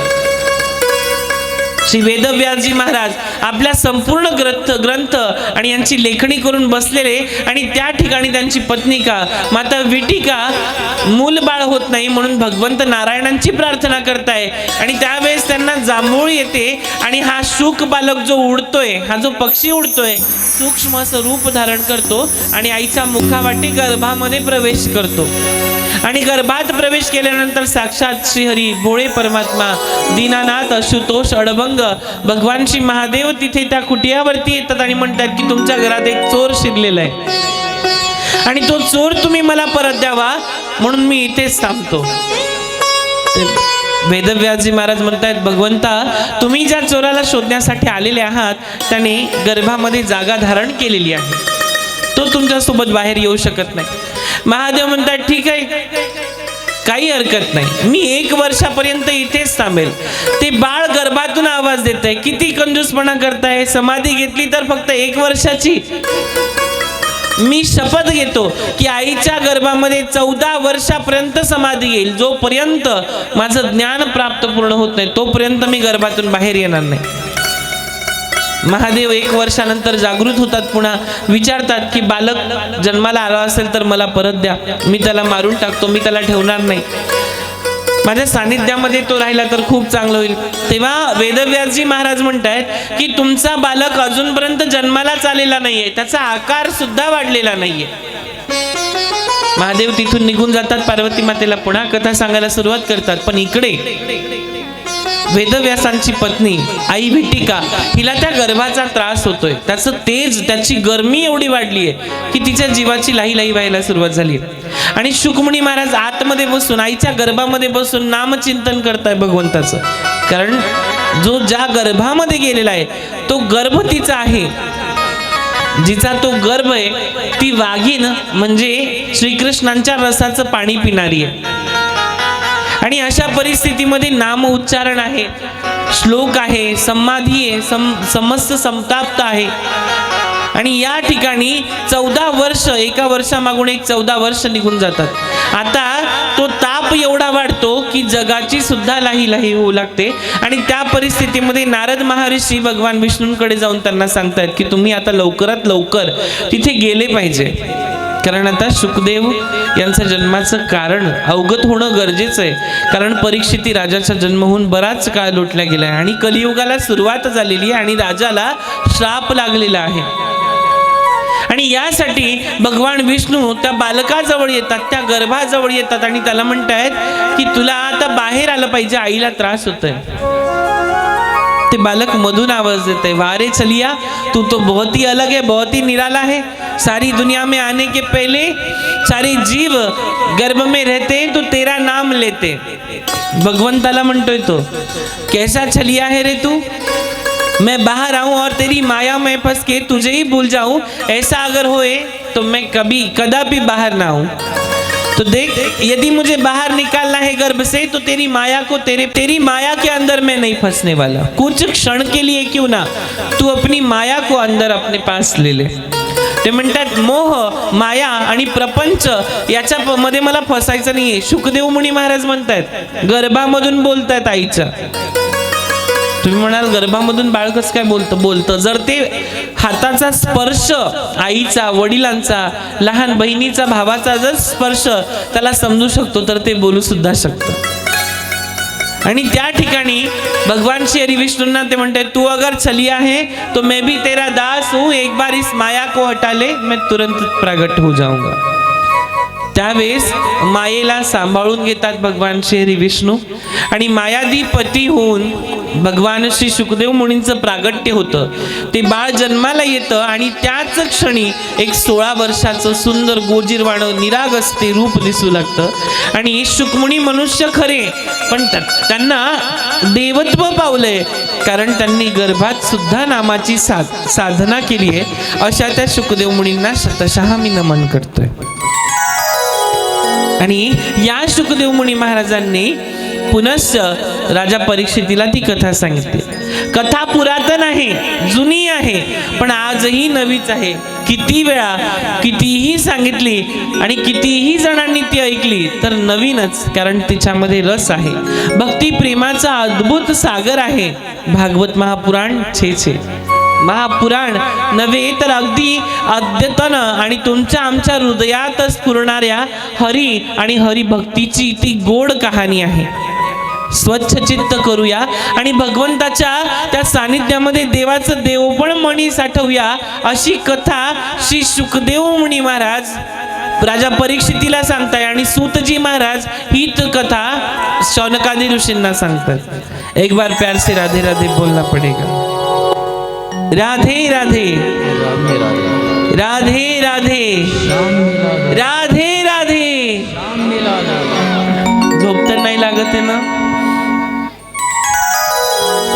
ज्या परिस्थितीमध्ये भगवान श्रीहरी शुकमुनी महाराजांनी ओळखलं की या जगात आपलं कुणीच नाहीये, या जगामध्ये आपलं कुणीच नाहीये, तरी सुद्धा त्यांना भगवंताची माया लागली. का? त्या नामाची महती त्यांना लागली. आणि ते म्हणतायत नेहमी शरण्यामध्ये शौनक प्रमुख ऋषी बसलेले आहेत आणि सूतांना शौनक प्रश्न विचारतायत की हे महामती सूतजी, कलियुग आहे आणि सर्व जीव या युगामध्ये बहुधा अधार्मिक झालेले आहेत. त्यांना धर्माचं ज्ञान नाहीये आणि पुढे तर राक्षसीपणा वाढत जाणारे, जीव हत्या करणारे. या जगामध्ये सगळ्यात मोठी स्मशानभूमी कुठे आहे तुम्हाला माहिती आहे का? पृथ्वीवर सगळ्यात मोठी स्मशानभूमी माहिती आहे का कुठे येतं? नाही. माणसाच्या पोटासारखी स्मशानभूमी कुठेच नाहीये.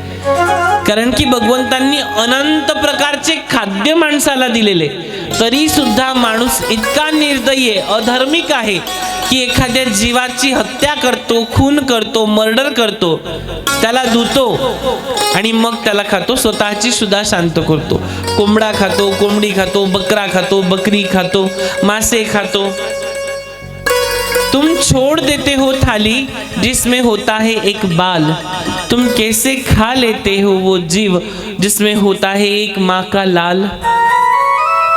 स्मशानभूमीतून घरी आल्यानंतर तुम्ही आंघोळ करतात, कपडे धुवायला टाकतात, गोमूत्र टाकतात, पण थोडीशी लाज नाही वाटत आपल्याला की आपण तिथून आल्यानंतर एवढं करतोय, पण घरात खून करून एका जीवाला मारून त्याला त्याचे तुकडे करून ते शिजवून खातोय. राक्षस बरे, कुत्रे बरे, पण माणूस बरा नाही. इकडे आंघोळीला जातो, तिकडे देवपूजा करतो आणि तिकडच्या रूम मध्ये बसून आड्या फोडतो. इतकी नीच माणसाची जात आहे. आणि इथे भगवंत म्हणतायत की या अशा परिस्थितीतल्या स्त्री पुरुषाने कितीही माळ घातल्या आणि कितीही माझं नामस्मरण केलं, मला 56 भोगाचा जरी प्रसाद लावला तरी मी तो स्वीकार करणार नाही. त्याच्या कर्माची फळ त्याला इथंच भोगायची आहे. महाराज तुम्ही बघा, एक सहज एक लग्नाची वार्ता आली. ही सत्य घटना आहे. BBC न्यूज वरती आलेला व्हिडिओ होता हा. त्या नवरदेवाने एक छोटंसं बकरीचं पिल्लू आगीत भाजलं, त्यांच्यामध्ये करतात ते, आणि ते मोडून वगैरे काय खाल्लं असेल नसेल तो त्यांचा प्रश्न. आणि थोड्या वेळाने त्यांचं लग्न सोहळा वगैरे सगळं पार पडला आणि काही कालांतराने ती गाडी पुढे निघाली. तो नवरदेव आणि ती नवरी त्या गाडीमधून खाली पडले, ऍक्सिडेंट झाला आणि रस्त्याला चिपकलेले होते. त्यांना पावड्यांनी खरडून खरडून काढावं लागलं. कर्म तुम्हाला इथेच भोगायचंय.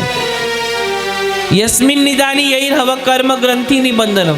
म्हणून कोणत्याही जीवाची हत्या करू नका. ही सुद्धा पोटाचं, आपल्या जिभेची चव, भूक भागवण्यासाठी एखाद्या जीवाची हत्या करू नका. ही भागवत कथेतल्या पहिल्या अध्यायातल्या पहिल्या स्कंदामधल्या पहिल्या कथेतला भाग आहे. इथे जीव हत्या करा असं म्हटलेलं नाहीये. भलेच म्हणतात की आमच्या घरी गोंधळ आहे, जागरण आहे, आई भवानीचं आहे, आई जगदंबेचं आहे, तुळजा भवानीचं आहे, आणि त्या जागरण गोंधळामध्ये आम्ही मांस करतो, मेंढा मारतो, बकरा मारतो, अनेक प्रकारचं हे चोचले पुरवले जातात फक्त. आणि या चोचल्यांमध्ये खाणारेच असतात, त्यांना किती खायला दिलं त्यामुळे मीठच कमी होतं, भाजीत हेच कमी होतं, तरंगच नाही. याचं तरण होईल तेव्हा याला समजणार आहे की भाजीत काय तरंग कमी जास्त होतं. मांस, मटण, मच्छी हे जीव आपल्यासाठी नाही. बरेच लोक म्हणतात महाराज काय तुम्ही महाराज आहे? नाही, मी पोतराज आहे. विचारतात काही काही, ते म्हणतात तुम्ही या शब्दांवरती का बोलतात? अरे बाबा, हिंसा परमधर्म सांगितला गेलेला आहे. अहिंसा हा परमधर्म सांगितला गेलेला आहे. जीवा आणि भूतदयेवरती प्रेम करणं ही कथा कृष्णचंद्र, हरिचंद्र, रामचंद्र, पांडुरंग परमात्मा, साधू संत, गोरोबा, चोखोबा, तुकोबा, विठोबा या सगळ्यांनी परमात्म्याचं रूप धारण करून आपल्याला जीव भूतदयावरती प्रेम करायला सांगितलंय. या जगात आपलं कोणीच नाहीये महाराज, कोणीच नाही. आणि तरी आपण त्यांच्यावरती जीवन जगत चालतो की आम्हाला तुमची साथ शेवटपर्यंत लागणार आहे. कधीच असं होत नाही. पत्नी उंबरठ्यापर्यंत आहे, मुलगा स्मशानात अग्निडाग देईपर्यंत आहे. पुढचा प्रवास 13 दिवस तुम्ही त्या घरात आहे, आणि 13व्या दिवसानंतर सुरू होणारा पहिला दिवसाचा प्रवास हा नरक यातनेचा भोगणारा वैतरणी नदीतला प्रवास आहे. 47 दिवसाचा प्रवास आहे मायबाप. आणि त्या प्रवासामध्ये तो प्रवास म्हणजे काही आपलं ट्रॅव्हल्स नाही किंवा AC गाडीने नाही करायचा आहे. वैतरणी नदी आहे, अनेक हजारो प्रकारचे नरक आहेत. ज्या प्रकारची हत्या तुम्ही इथे केली, ज्या प्रकारे या जिभेचे चोचले तुम्ही पुरवलेत, त्याच प्रकारे ते जीव तुम्हाला तिथे मारणार आहे. कधीतरी गरुड पुराण जिवंतपणी ऐका. मेल्यानंतर मुर्द्यासमोर लावलेल्या गरुड पुराणाने काहीच फरक पडणार नाहीये. आपल्या आयुष्यात जिवंतपणी गरुड पुराण उतरवा एकदा तरी. कारण जेव्हा जेव्हा भक्तीला हानी होते तेव्हा ज्ञानाचा उपदेश करण्यासाठी वैरागी असलेले महात्मे जन्माला येतात. त्यांचं नाव म्हणजे शुकदेव मुनी महाराज. इथे कुणीच कुणाचं नाही. आपण शेवटपर्यंत हेच समजतोय. मान मेरा कहना, मान मेरा कहना नहीं तो पछताएगा, मिट्टी का खिलौना मिट्टी में मिल जाएगा, एक दिन हंसा अकेला उड़ जाएगा, मिट्टी का खिलौना मिट्टी में मिल जाएगा.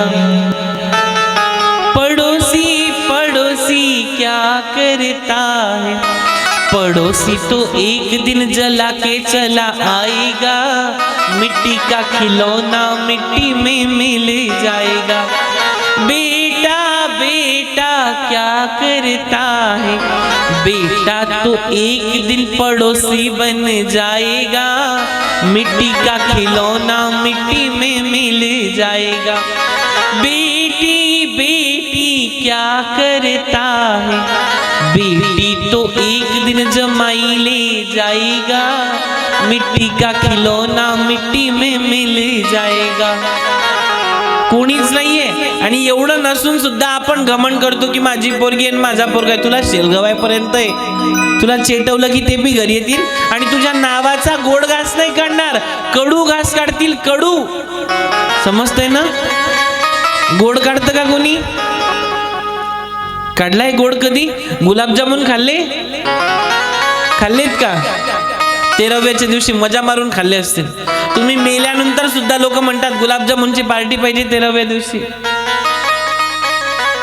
जिथे समाज आपल्याला मानत नाही, मानव समाज, विशिष्ट प्रकारचा समाज नाही म्हणत आहे, मानव समाज. जो समाज आपल्या जिवंतपणी आपल्याला आपलंसं करत नाही, तो मेल्यानंतर काय करेल हा विचार आपल्या मनात जेव्हा येतो तेव्हा शेवटची घटिका आलेली असते. आयुष्याच्या शेवटच्या टोकापर्यंत एकच विचार मनात असतो, 4 लोक काय म्हणतील. 4 लोक एकच शब्द म्हणणार आहे, तू मर, तुझ्या नावाचा कडूघास आम्ही काढतो आणि तुला स्मशानात जाळून घरी येतो. काय म्हणतील 4 लोक? राम नाम सत्य हे. 4 लोकांचा विचार करत करत आयुष्य गाठून शेवटी मरून जातो. तरी याला कळत नाही की 4 लोक काय म्हणाले. याला माणूस म्हटल्या गेलेलं आहे.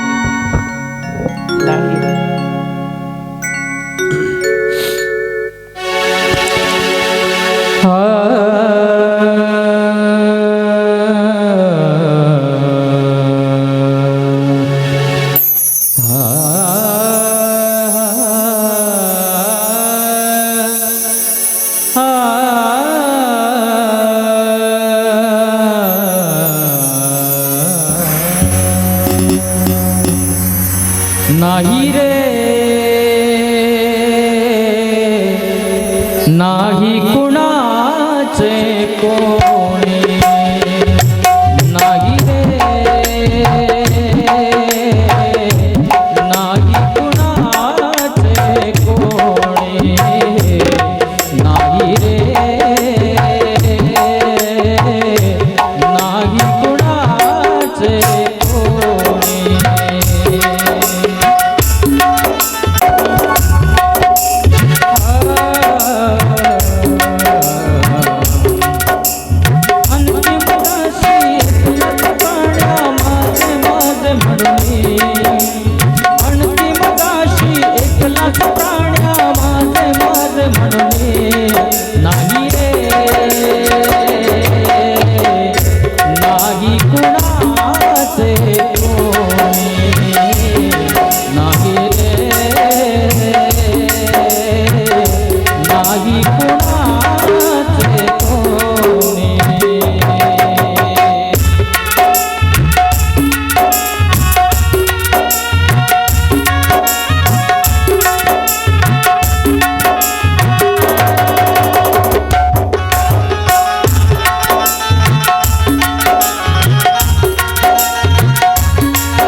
वैरागी यांची कथा येते आणि विशाल सुंदर अशा त्या कथेमध्ये निरूपण होतंय की भक्ती ज्ञान वैराग्य नेमकं आहे तरी कोण.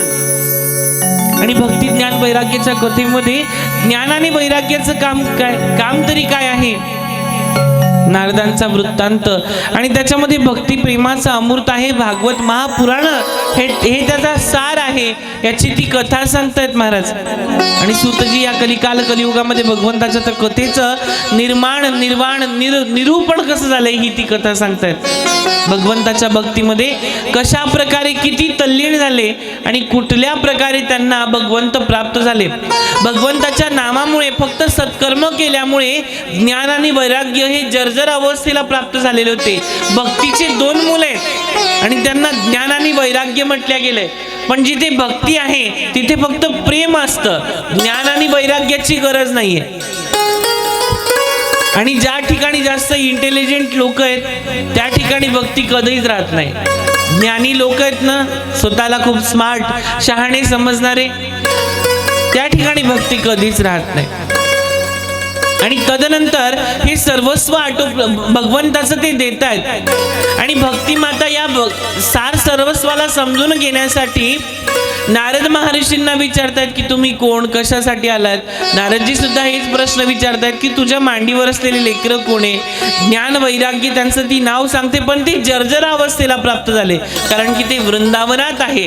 आणि वृंदावनामध्ये फक्त आणि फक्त बाके बिहारीचंच नाव आणि बरसाणेवाली राधाराणीचंच नाव चालतं, श्रीजींचंच नाव चालतं. तिथे ज्ञानाची गरज नाहीये, तिथे प्रेमाची, वात्सल्यतेच्या प्रेमाची गरज आहे. शारीरिक विषय रूपी सुख म्हणजे प्रेम नाही.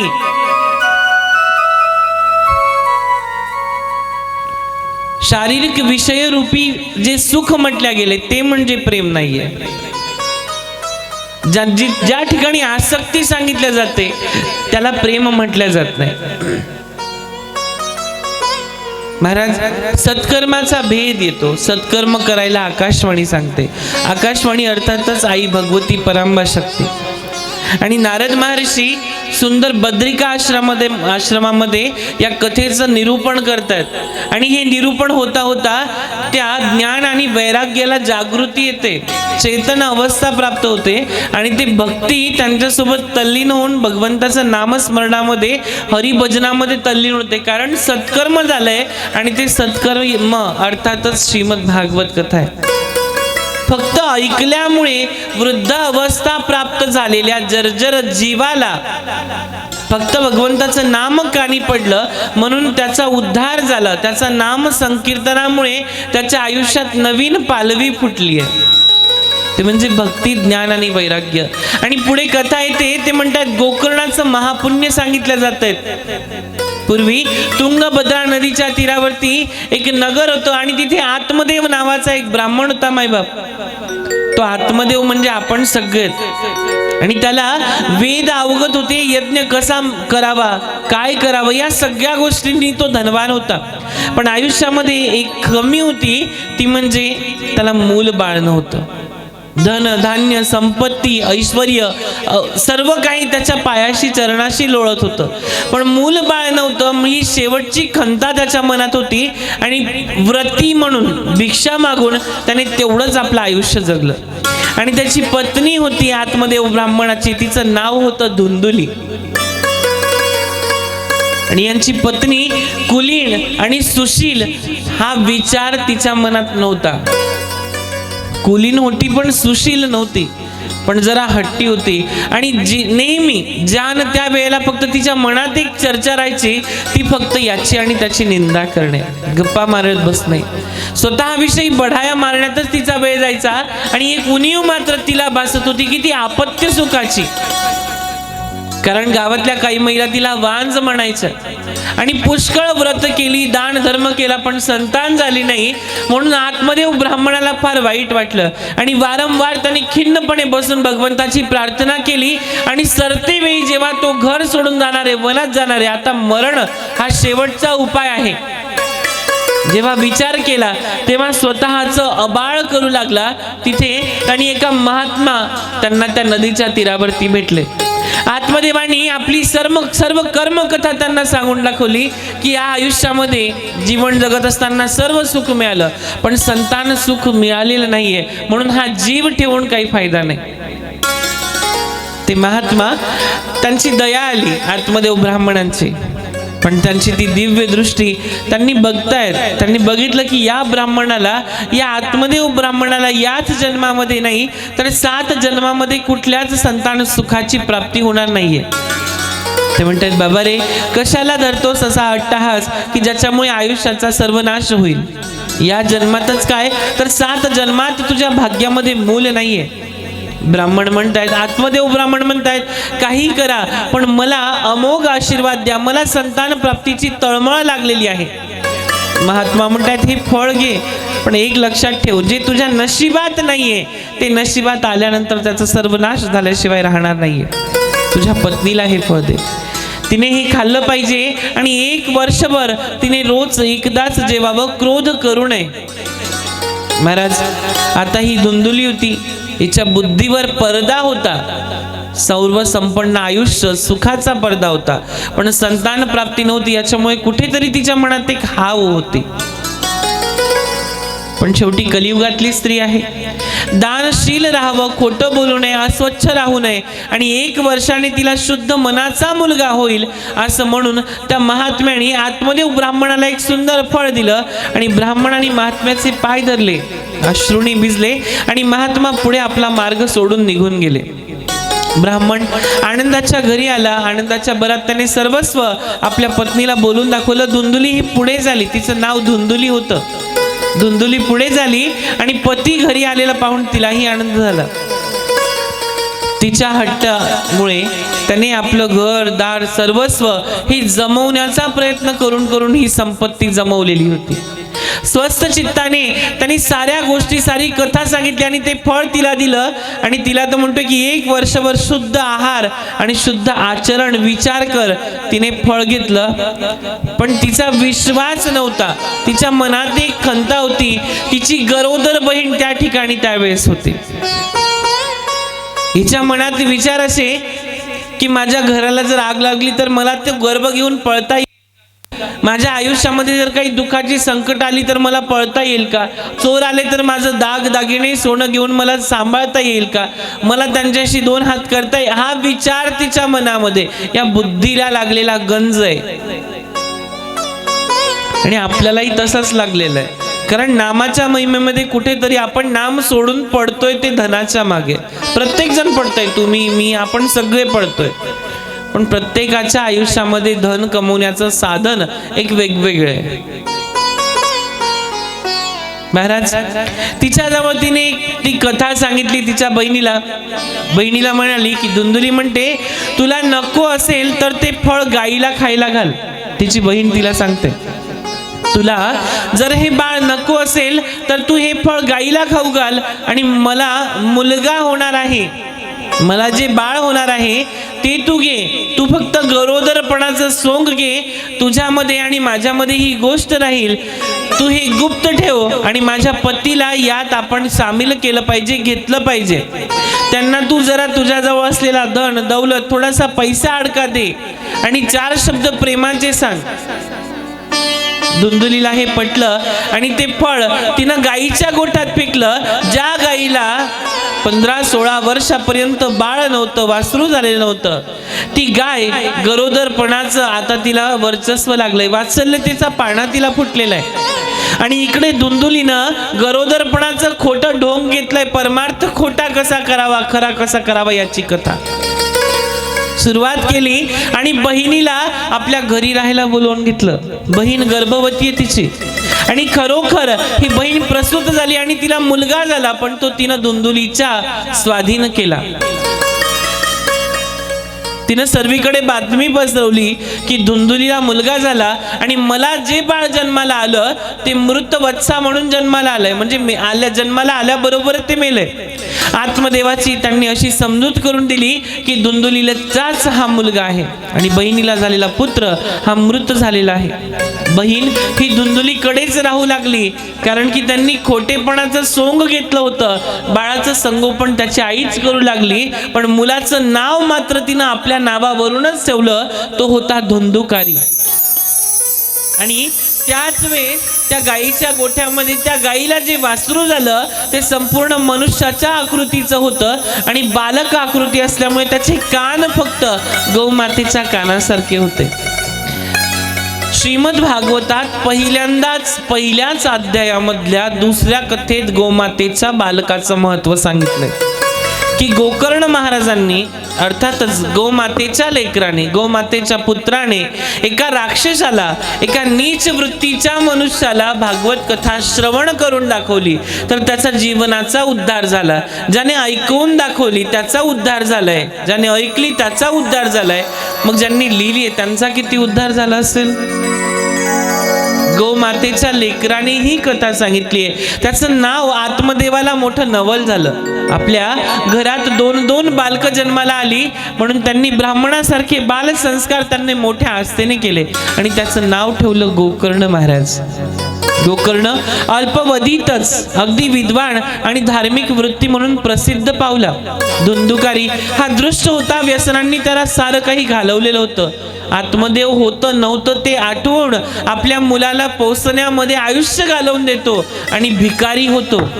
ज्या आत्मदेव ब्राह्मणाकडे सार सर्वस्व होतं, ज्याच्याकडे 18 विश्व सुख होतं, आज त्याच्या घरामध्ये 18 विश्व दारिद्र्य आणते. आत्मदेवाला त्या दुःखाची वेळी गोकर्णांनी उपदेश केला आणि तो म्हणलाय की बाबा, संसार हा असार आहे. तुम्ही वनामध्ये जा आणि मन परमेश्वराकडे लावा, हरिस्मरणामध्ये लावा. एक क्षणही फुकट नका घालवू. मी आणि माझं असं काहीच म्हणू नका, कारण की भक्तीचाच स्वतःवर विश्वास आहे तोपर्यंत भक्ती आपल्या आयुष्यात आहे. भक्तीचा पडदा पडू नका देऊ. भगवंताचीच सेवा करा आणि तोच दुःखमुक्तीचा एक उपाय आहे. आत्मदेव घर सोडून निघून वनात गेले आणि भगवंतांचं चिंतन करू लागले. भगवंतांचं चिंतन करत असताना मृत्यूनंतर ते वैकुंठाला निघून गेले आणि विष्णूच्या समीप त्यांना स्थान मिळालं. ते आत्मदेव ब्राह्मण. धुंदुकारी हा वाईट स्त्रियांच्या नांदी लागला. लहानपणीच यांनी कितीतरी मुलांची हत्या केली. यांनी कुणाची पेन्सिल चोरून आणली, गुरुकुलामध्ये यांनी कुणाची वेणी ओढली, कोणत्या मायमाऊलीची छेड काढली. हे असं करत करत धुंदुकारी हा वाईट स्त्रियांच्या नांदी लागला आणि त्यांनी तो झोपेत असताना त्याला मारायचं. कारण की यांनी काय केलं, या धुंदुकारीनी या राज्यामध्ये असलेल्या राजधनाच्या कोशामधून काही चोरी करून आणलेली आहे आणि ते चोरी करून साठवलेली त्यांची संपत्ती, जी राजाची संपत्ती होती, ती यांनी लुटून आणली आणि पापी धुंदुकारी, हा जो धुंदुकारी होता, धुंदुलीचा पोरगा, आत्मदेव ब्राह्मणाचा पोरगा, या धुंदुकारीने ही संपत्ती त्या वेश्यांच्या स्वाधीन केलेली आहे. आणि या वेश्या, ह्या ज्या परस 4 स्त्रिया आहेत, या 4 स्त्रिया त्यांना आता मारण्याचा प्रयत्न करतात. कारण जर याच्यासोबत आपण सापडलो तर आपल्याला सुद्धा मृत्यूदंडाची शिक्षा होऊ शकते.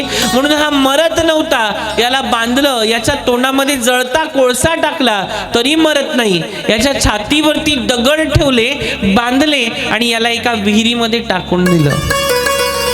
हा मरण पावला. कोण? हा धुंदुकारी मरण पावला आणि मेल्यानंतर पिशाच होऊन त्याच नगरामध्ये घोटाळत राहिला.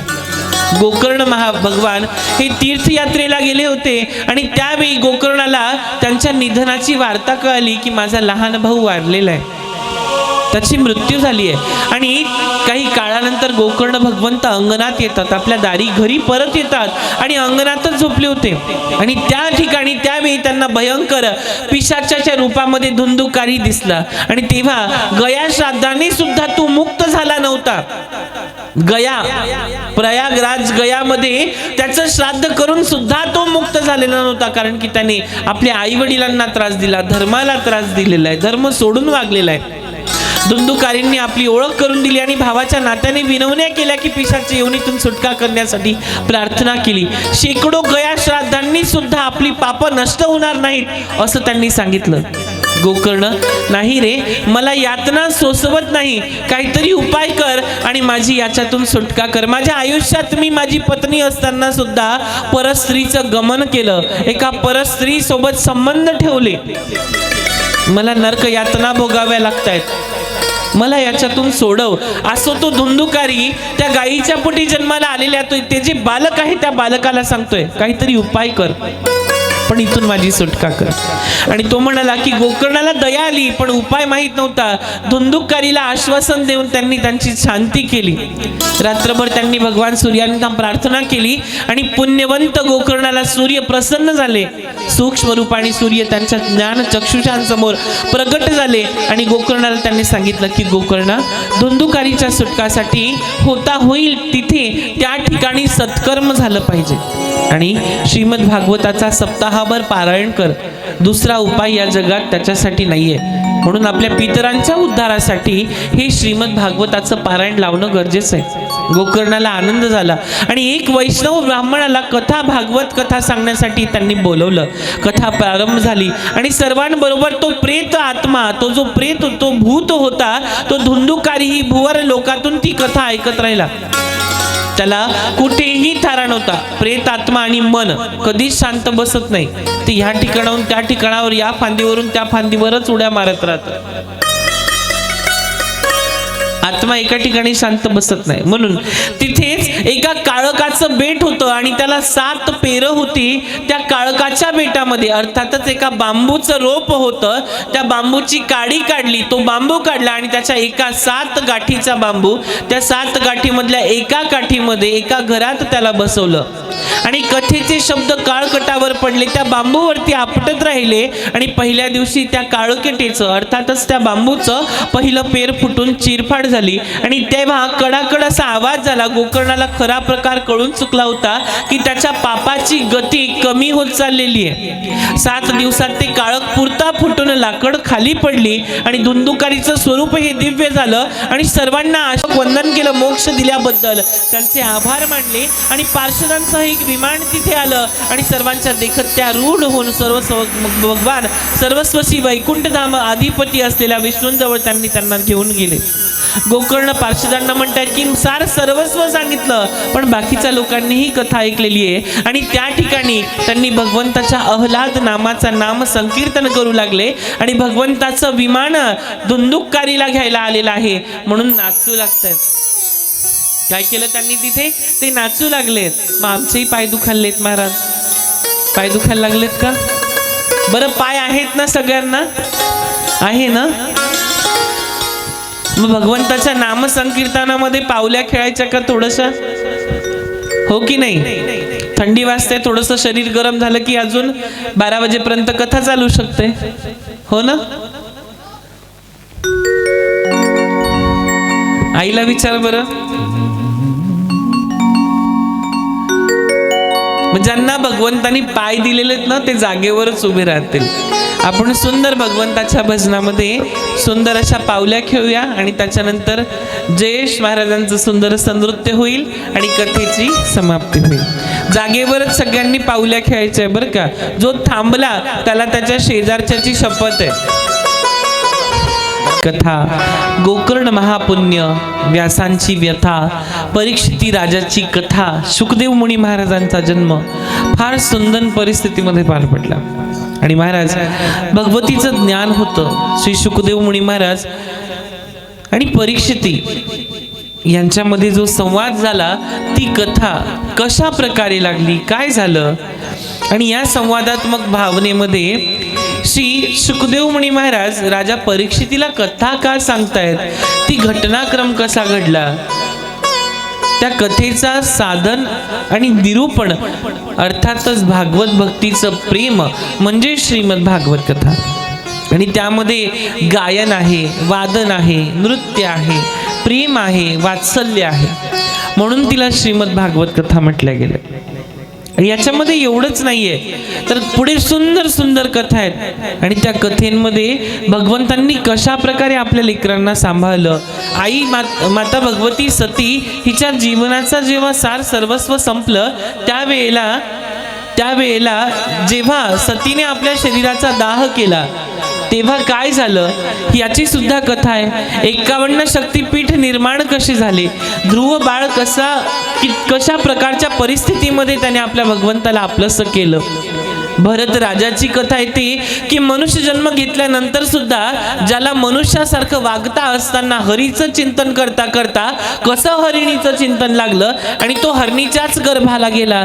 राजा जडभरताची कथा, अजामेय ब्राह्मणाची कथा आहे की कशा प्रकारे त्याने नाव घेतलं, पण ते नाम, तो जागर, ती जागरूकता म्हणजे भगवती परांबा शक्ती, भगवान श्री हरी कृष्ण.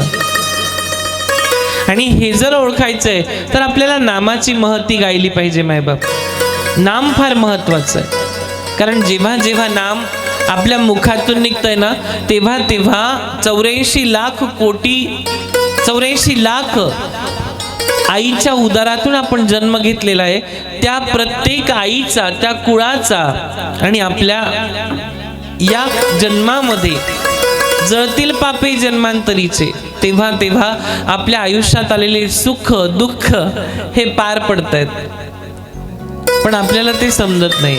एक बार प्यार से राधे राधे बोलना पडेगा. राधे राधे राधे राधे राधे राधे, जय जय श्रीराम. एवढी लो बॅटरी.